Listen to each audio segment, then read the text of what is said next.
மகிழ்நன் பார்வையாளர்கள் மற்றும் தமிழ்குடி உறவுகளுக்கு வணக்கம். மகிழ்நன் தொலைக்காட்சியின் இன்னொரு தொடராக நச்சினு 5 கேள்வி என்ற பகுதி இன்று முதல் ஒளிபரப்பப்படுகிறது.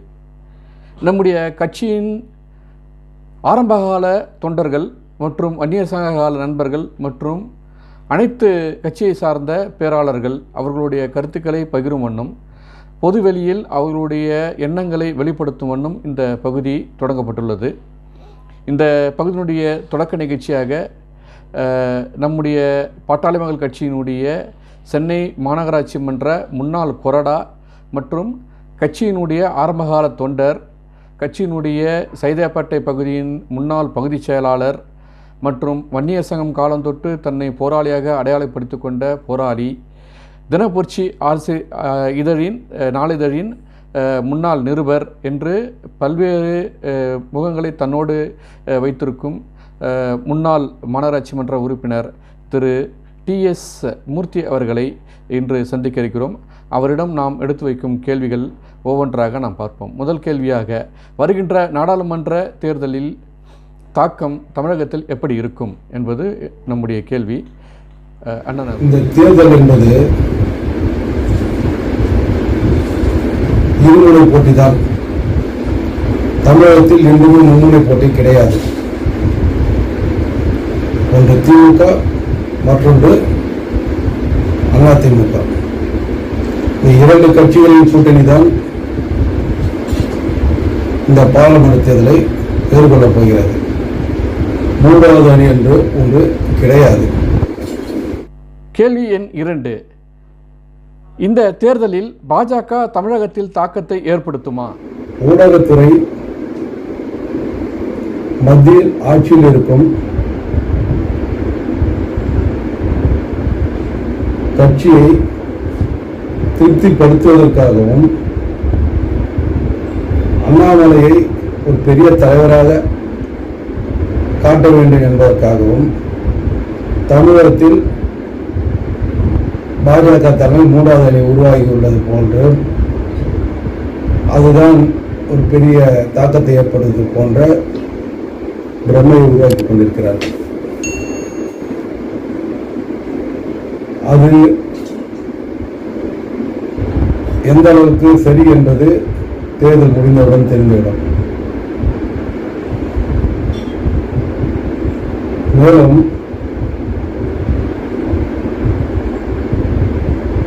இந்த தேர்தலில் பிரதான விஷயம் 10 ஆண்டு கால பாஜகவின் செயல்பாடு பற்றியது. அது மட்டுமல்லாமல் தமிழ்நாட்டை பொறுத்தவரையில்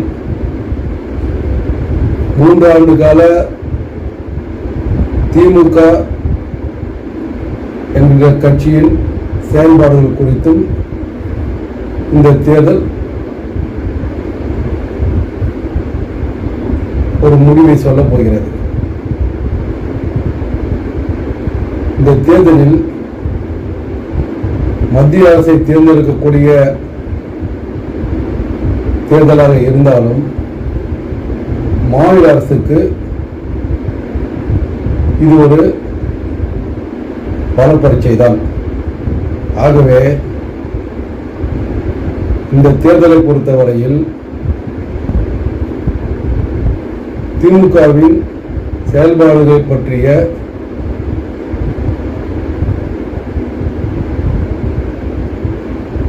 ஒரு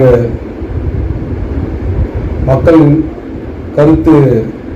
கருத்தாகவே எதிர்பார்க்கப்படுகிறது. எனவே நாம் அனைவரும் கண்டிப்பாக வாக்களித்து நம்முடைய